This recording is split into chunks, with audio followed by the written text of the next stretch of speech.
नमस्कार दोस्तों, कैसे हैं आप लोग। मेरा नाम सौरभ कुमार है और मैं आप लोग को यहाँ पर एनसीईआरटी सार संग्रह क्लास 6 से 12 पढ़ा रहा हूँ। और इस किताब से हम लोग पढ़ने जा रहे हैं। आज का टॉपिक वह है आपका संघ राज्य संबंध। तो आपका जो है सेंटर और स्टेट के बीच में क्या क्या संबंध है, जो कि भाग 11 और 12 में दिया गया है। और इसका जो आर्टिकल है अनुच्छेद 245 से लेकर 293 के बीच में बताया गया है। ठीक है, तो संघ राज्य संबंध भाग 11 से लेकर 12 और आपका जो चैप्टर होगा 21 का बी होगा। ठीक है, अनुच्छेद आपका आर्टिकल 245 से लेकर 293 याद रखिएगा कि आपका संघ और राज्य के बीच का संबंध इसमें बताया गया है। तो इसमें 3 प्रकार का संबंध होगा। एक आपका विधायी संबंध, एक आपका प्रशासनिक संबंध और एक आपका वित्तीय संबंध। तो 3 प्रकार का संबंध है, विधायी संबंध, प्रशासनिक संबंध और वित्तीय संबंध। ठीक है, तो सबसे पहले देखिए इधर विधायी संबंध जो आएगा 245 से लेके 255 तक है। और आपका जो आर्टिकल प्रशासनिक संबंध का जो आर्टिकल है अनुच्छेद 256 से लेके 263 तक है। और फिर आपका जो है वित्तीय संबंध 265 से लेके 289 तक है। ठीक है, तो सबसे पहला विधायी संबंध आर्टिकल 245, तो संसद और राज्य विधायिका द्वारा बनाए गए कानून का विस्तार। तो संसद और राज्य विधायिका द्वारा बनाए गए कानूनों का विस्तार यहाँ पर आप कर सकते हैं। ये आपका आर्टिकल 245 के तहत बताया गया है। ठीक है, तो संघ और राज्य विधायिका द्वारा बनाए गए कानूनों का विस्तार। ठीक है,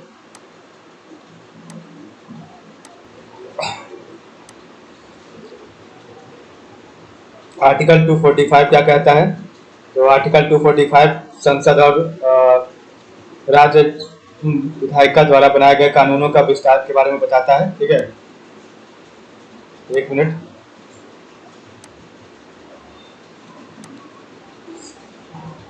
आर्टिकल 246 अनुच्छेद 246 है, संसद और राज्य विधायिका द्वारा बनाए गए विशेष मामलों का कानून। तो संसद और राज्य विधायिका द्वारा बनाए गए विशेष मामलों का कानून आपका आर्टिकल 246 है। आर्टिकल 247 है, अनुच्छेद 247 कुछ निश्चित अतिरिक्त न्यायालयों के गठन हेतु संसद की शक्ति। तो आर्टिकल 247 कहता है कुछ निश्चित अतिरिक्त न्यायालयों के गठन हेतु संसद की शक्ति जो है दी गई है। आर्टिकल 247 के तहत आर्टिकल 249 है, संसद द्वारा राष्ट्र हित में राज्य सूची के किसी विषय पर विधान के निर्माण हेतु राज्यसभा द्वारा पहल। तो संसद द्वारा राष्ट्र हित में राज्य सूची के किसी विषय पर विधान के निर्माण हेतु राज्यसभा द्वारा पहल जो है आर्टिकल 249 के तहत किया जा सकता है।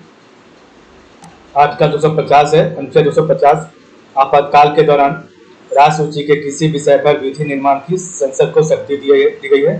तो आर्टिकल 250 के तहत आपातकाल इमरजेंसी के दौरान राज्य सूची के किसी विषय पर विधि निर्माण की जो है संसद को शक्ति दी गई है। ठीक है, कोई भी कानून बना सकती है सरकार आपातकाल के दौरान।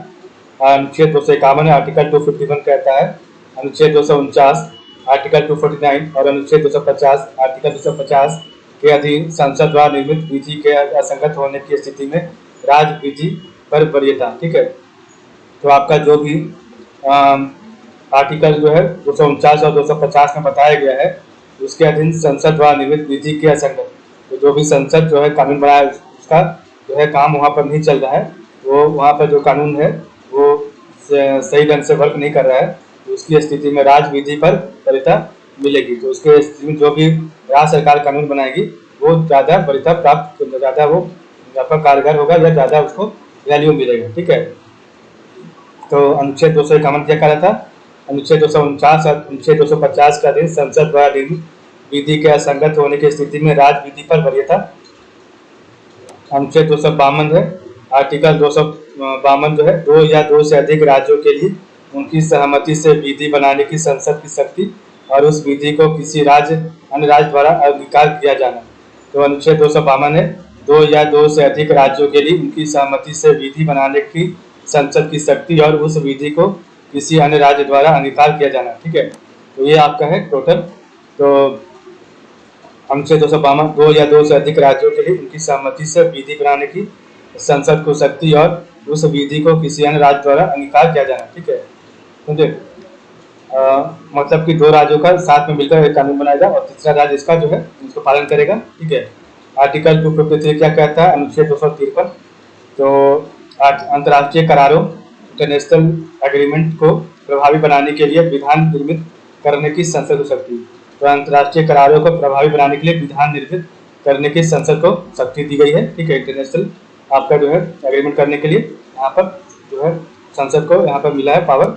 अनुच्छेद 254 है आर्टिकल 254, तो संसद द्वारा बनाई गई विधियों और राज्य विधानमंडल द्वारा बनाई गई विधियों में असंगति की स्थिति में संसद द्वारा बनाई गई विधि प्रभावी होगी।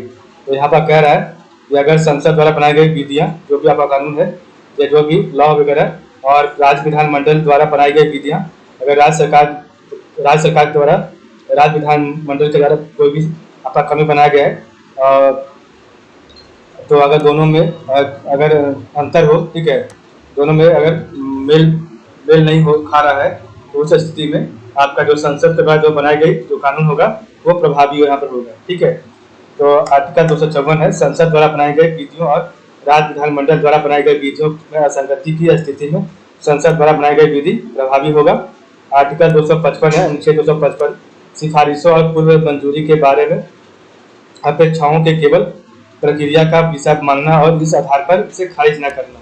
तो अनुच्छेद 255 है, सिफारिशों और पूर्व मंजूरी के बारे में अपेक्षाओं को केवल प्रक्रिया का विषय मानना और इस आधार पर उसे खारिज न करना, ये आपका अनुच्छेद 255 के तहत बताया गया। ठीक है।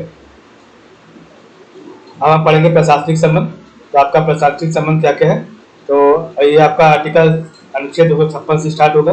तो इसमें सबसे पहला है अनुच्छेद 256 256, संसद द्वारा निर्मित विधि के अनुपालन को सुनिश्चित करने के लिए संघ द्वारा राज्यों को निर्देश दिया जाना। राज्य और संघ की बाध्यता। ठीक है। तो संसद द्वारा निर्मित विधि के अनुपालन को सुनिश्चित करने के लिए संघ द्वारा राज्यों को निर्देश दिया जाना, राज्य और संघ की बाध्यता इसमें होगी। ठीक है। तो इसमें आपका जो भी संसद कानून बनाएगा उसमें राज्य सरकार जो है उसका पालन करेगी। ठीक है। और जो है संघ जो है सेंटर जो है उसको निर्देश भी देगी। ठीक है। अनुच्छेद 257 है 257, संघ की कार्यपालिका शक्ति के प्रयोग के साथ साथ राष्ट्रीय स्मारक महत्व के साधनों के निर्माण और संरक्षण के संदर्भ में संघ का राज्य पर नियंत्रण। तो संघ की कार्यपालिका शक्ति के प्रयोग के साथ साथ राष्ट्रीय महत्व या सामरिक महत्व के संचार साधनों के निर्माण और संरक्षण के संदर्भ में संघ का राज्य पर नियंत्रण। तो अगर कोई भी आपका जो है राष्ट्रीय महत्व या सामरिक महत्व का कोई भी किसी स्टेट में बन रहा है तो उस पर जो है सेंटर का वहाँ पर नियंत्रण होगा। ठीक है।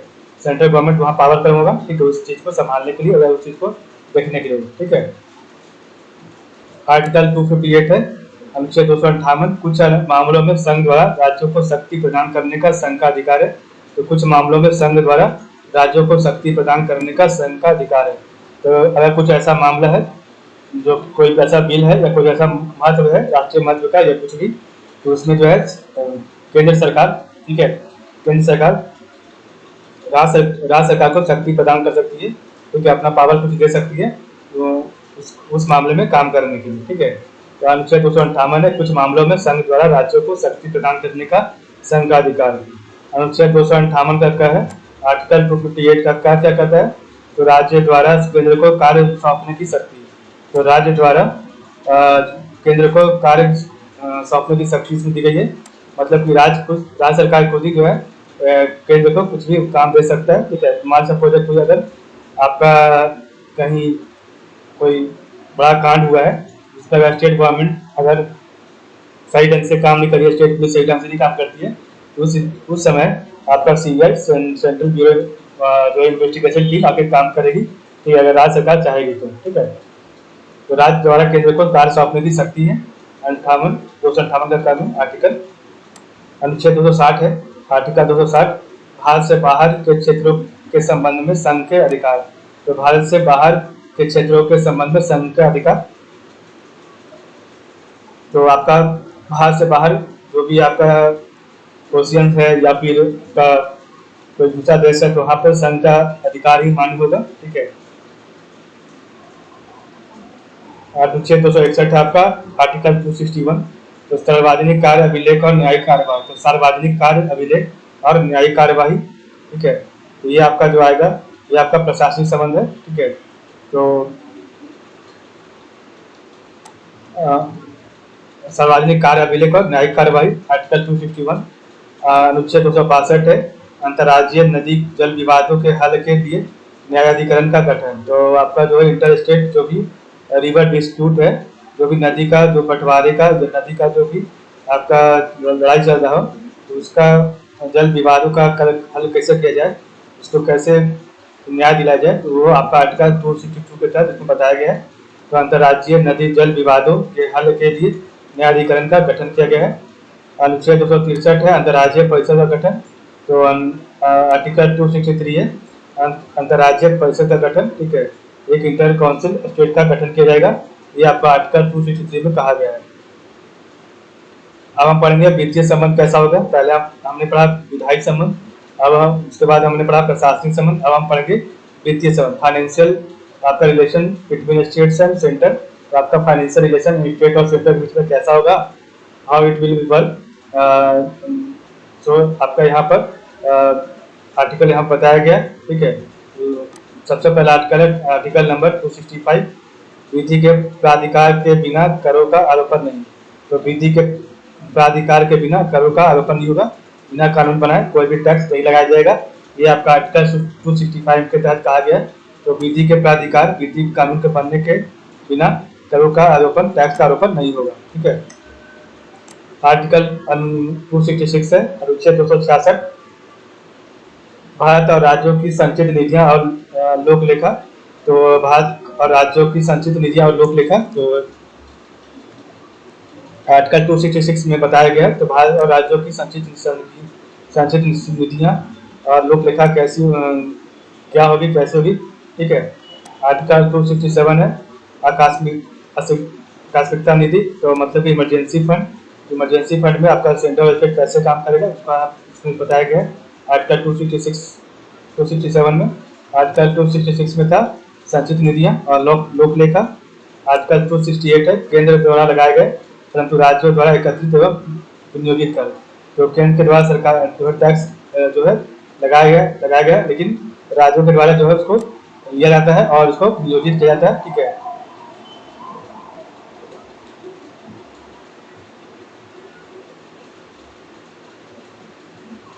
उसको बांटा जाता है, ठीक है। केंद्र सरकार टैक्स लगाएगी, लेकिन जो है राज्य सरकार उसको इकट्ठा करेगी और उसको नियोजित करेगी, बांटेगी, ठीक है, उस टैक्स को।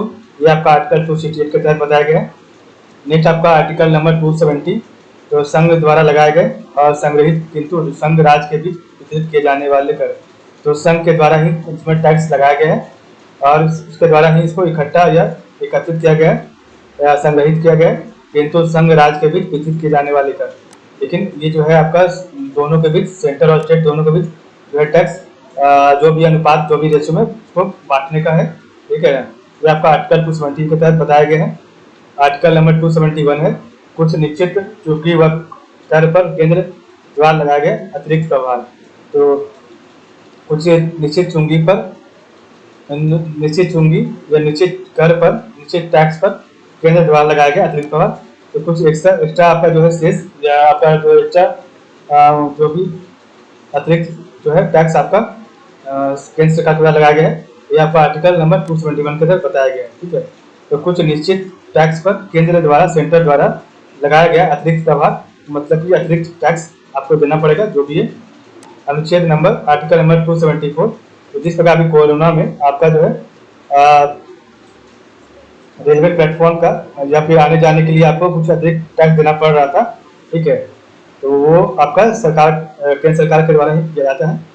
अनुच्छेद आर्टिकल नंबर 274, राज्यों के हितों से संबंधित प्रावधान वाले विधेयकों के संदर्भ में राष्ट्रपति की पूर्वानुमति आवश्यक है।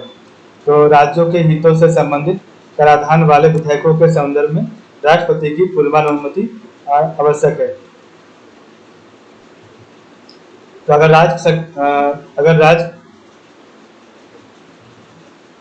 अगर स्टेट के लिए या राज्य के लिए कोई कानून बन रहा है, ठीक है, या कोई आपका टैक्स का कोई बिल बन रहा है, ठीक है, तो उसके उससे पहले जो है राष्ट्रपति की जो आपका राष्ट्रपति का जो आपका पूर्वानुमति है उसको लेना आवश्यक है। ठीक है, राष्ट्रपति का सिग्नेचर उस विधेयक को, उस बिल को लाने से पहले उस पर साइन करना जरूरी है। तो राज्यों के हितों से संबंधित कराधान वाले विधेयकों के संदर्भ में राष्ट्रपति की पूर्वानुमति आवश्यक है। आर्टिकल नंबर 275 है, कुछ राज्यों को संघ से अनुदान, तो कुछ राज्यों को संघ से अनुदान, सेंटर से कुछ भी आपका एक्स्ट्रा पैसा मिलता है। ठीक है, आपका नॉर्थ ईस्ट में बहुत सारे राज्य है जहाँ पर, या फिर जो काफी पिछड़ा राज्य है उसको जो है सेंट्रल गवर्नमेंट से आपका जो है अनुदान दिया जाता है। आर्टिकल नंबर 276 व्यवसाय, व्यापार और रोजगार पर कर, तो आर्टिकल नंबर 276 है, व्यवसाय, व्यापार और रोजगार पर आपको टैक्स देना पड़ेगा, ये आपका आर्टिकल नंबर 276 में कहा गया है। आर्टिकल नंबर 280 है, राष्ट्रपति द्वारा प्रत्येक 5 वर्ष की समाप्ति पर वित्त आयोग का गठन, तो राष्ट्रपति के द्वारा प्रत्येक 5 वर्ष की समाप्ति पर वित्त आयोग का गठन किया जाएगा। ठीक है, नेक्स्ट आपका है आर्टिकल नंबर 281, वित्त आयोग की सिफारिशों को संसद के समक्ष रखना, तो वित्त आयोग की सिफारिशों को संसद के समक्ष रखना, ये आपका आर्टिकल नंबर 281 है, तो वित्त आयोग की सिफारिशों को संसद के समक्ष रखना। नेक्स्ट आपका है आर्टिकल नंबर 283, संचित निधि, आकस्मिकता निधि और लोक लेखा में जमा धनराशियों की अभिरक्षा करना। ठीक है, ये आपका आर्टिकल नंबर 283 में बताया गया है, तो संचित निधि, आकस्मिकता निधि और लोक लेखा में जमा धनराशियों की अभिरक्षा। आर्टिकल नंबर 285 है, तो संघ की समाप्ति को राज्य के कराधान से छूट, तो संघ की समाप्ति को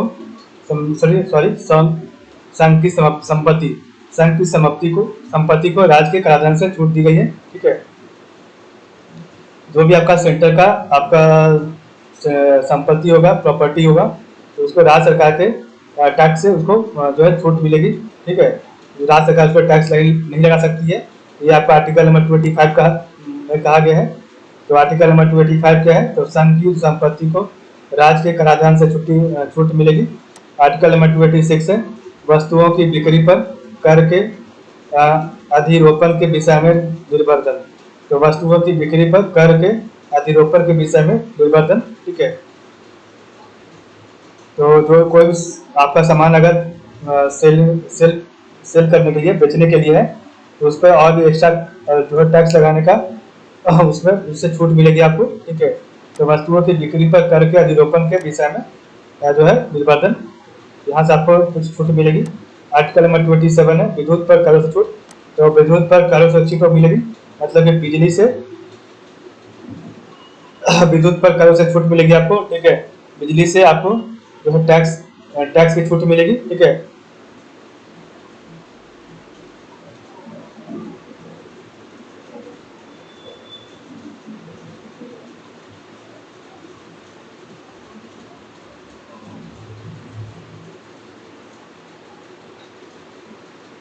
आर्टिकल नंबर 288 है, पानी और बिजली के संबंध में राज्यों द्वारा कराधान से कुछ दशाओं में छूट, तो पानी और बिजली के संबंधों में राज्यों द्वारा कराधान से कुछ दशाओं में छूट जो है दी जा सकती है, ये आपका आर्टिकल नंबर 288 के तहत कहा गया है। आर्टिकल नंबर 289 है, राज्यों की संपत्ति और आय को संघ के कराधान से छूट, तो जो भी आपका स्टेट गवर्नमेंट का जो भी प्रॉपर्टी है और या इनकम है, जहाँ से वो पैसा कमाता है, वहाँ से आपका जो है संघ को जो है सेंटर को टैक्स ना लेने की छूट दी गई है, टैक्स केंद्र सरकार उससे टैक्स नहीं ले सकती है। ठीक है, ये आपका आर्टिकल नंबर 29 में बताया गया है। ठीक है, तो हमने इस प्रकार पढ़ा आपका। ठीक है, तो आपने पढ़ा था आर्टिकल नंबर 265, विधि के प्राधिकार के बिना करों का आरोपण नहीं है। आर्टिकल नंबर 266 है, भारत और राज्यों के संचित निधियों और लोक लेखा। आर्टिकल नंबर 267, आकस्मिकता निधि। आर्टिकल नंबर 268, केंद्र द्वारा लगाया गया परंतु राज्यों द्वारा एकत्रित एवं नियोजित कर। आर्टिकल नंबर 270, संघ द्वारा लगाया गया और संग्रहित किंतु संघ राज्य के बीच वितरित किए जाने वाले कर। आर्टिकल नंबर 271 है, कुछ निश्चित चुंगी व कर पर केंद्र द्वारा लगाया गया अतिरिक्त प्रभार। आर्टिकल नंबर 274 है, राज्यों के हितों से संबंधित कराधान और वाले विधेयकों के संदर्भ में राष्ट्रपति की पूर्वानुमति आवश्यक है। अनुच्छेद 275 है, कुछ राज्यों को संघ से अनुदान। अनुच्छेद 276 है, व्यवसाय, व्यापार और रोजगार पर कर। आर्टिकल नंबर 280 है, राष्ट्रपति द्वारा प्रत्येक 5 वर्ष की समाप्ति पर वित्त आयोग का गठन। आर्टिकल 281 है वित्त आयोग की सिफारिशों को संसद के समक्ष रखना। आर्टिकल नंबर 23 है संचित निधि, आकस्मिकता निधि और लोक लेखा में जमा धनराशि की अपेक्षा। आर्टिकल 285 है संघ की समाप्ति को राज्य के कराधान से छूट। आर्टिकल 286 है वस्तुओं की बिक्री पर कर के अधिरोपण के विषय में निर्वर्तन। आर्टिकल 287 है विद्युत पर कर से छूट। आर्टिकल नंबर 28 है पानी और बिजली के संबंध में राज्यों के द्वारा कराधान से कुछ दशाओं में छूट। आर्टिकल नंबर 29 है राज्यों की संपत्ति और आय को संघ के कराधान से छूट मिलेगी। ठीक है। केंद्र राज्य संबंधों में सुधार हेतु प्रशासनिक सुधार आयोग 1996, राज्य मन्नार समिति 1969, आनंदपुर साहित्य समिति 1973, सरकारी आयोग 1983 और पूंची आयोग 2007 का गठन किया गया था। तो केंद्र राज्य संबंधों में सुधार हेतु प्रशासनिक सुधार आयोग 1996 में आया था, 1966 में, राज्य मन्नार समिति 1969 में, आनंदपुर साहित्य प्रस्ताव 1973, सरकारी आयोग 1983, पूंची आयोग 2007 का गठन किया गया था। इस प्रकार हमने देखा आज का चैप्टर। तो आज का चैप्टर आपका यहीं पर समाप्त होता है। तो आज के लिए बस इतना ही। आप लोग का बहुत बहुत धन्यवाद।